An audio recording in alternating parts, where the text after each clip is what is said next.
Hello everyone, today I want to talk about something that a lot of designers struggle with, which is creating or updating their portfolios. And it is not a secret that most designers procrastinate on their portfolios, and you may be thinking, well, I already have an extensive resume. What does the portfolio do that my resume doesn't? I don't have trouble finding work, finding a job. Well, for you, I would answer that even if you don't, taking some time to update your portfolio will make you reflect on your career, will make you reflect on whether or not the projects you already have represent where you want to be in your design career 1 year from now, 2 years from now. And for those that don't have an extensive resume, it is even more important for you to have a portfolio, because it's the only way a recruiter can assess and can see, understand your design process, can understand how you come up with solutions. And it's key when it comes to them choosing you for the next position you're going to apply for. And the main reason why I think you haven't launched a portfolio is because we tend to see the portfolio launch as the final line, when in reality it's just the beginning. And that puts a lot of pressure and a lot of barriers to ourselves.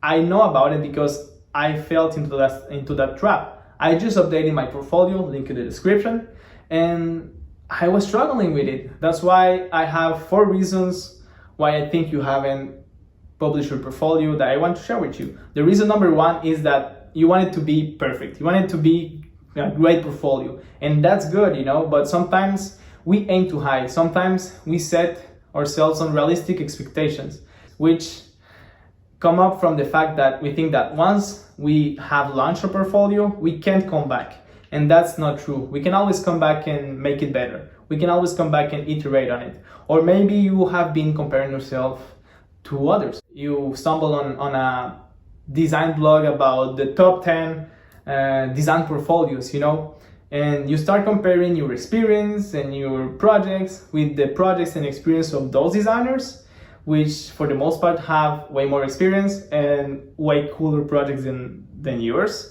And that can push you down. And I want you to stop that right now, because even those designers, guys, that you admire, even them, a lot of them compare themselves to other more experienced designers with way cooler projects. So it's a never-ending loop. And I just want you guys to get out of that loop, and focus on launching your portfolio, because that's the main thing right now. You need to launch a portfolio.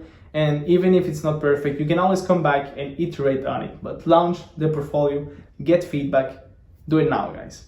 The reason number 2 why you haven't launched a portfolio yet, I think it's because you want to show too much work.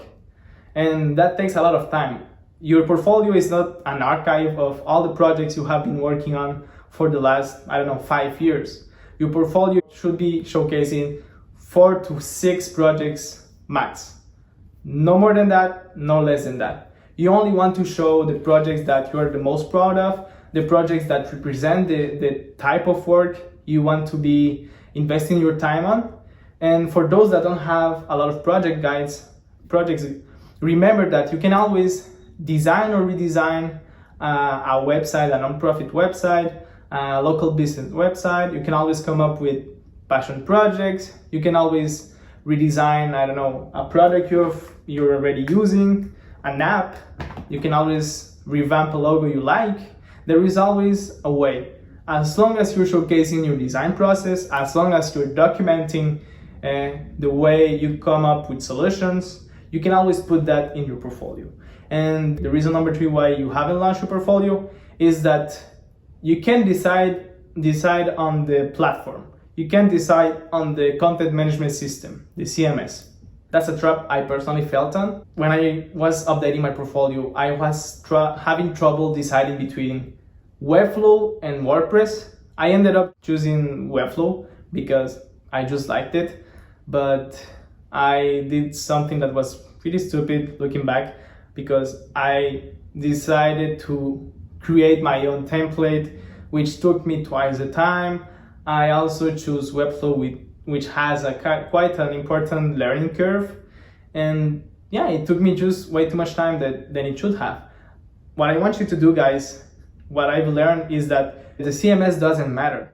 As long as it works on different viewports, you're good to go. Just choose a CMS, choose a content management system and go with it. You can always come back and iterate on it. You're not building an e-com platform, you're creating a portfolio. So don't go too far, guys. And finally, reason number 4 why you haven't published your portfolio is because you haven't set yourself a deadline.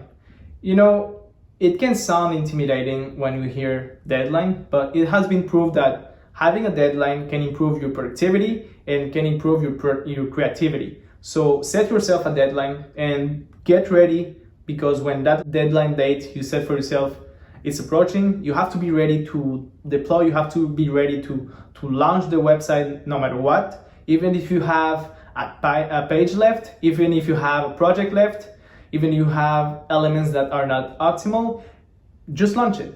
And you can always come back and iterate on it. See it as just a part of the process, part of the sprint. See it as little sprints. First, choose the content, choose the projects, then work on the UI, then launch, then come back. And you know, what's important is to launch.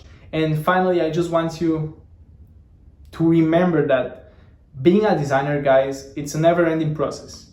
And your portfolio, the reality is that the portfolio, it's never done, it's never finished. And you should follow along your career changes, your career evolution.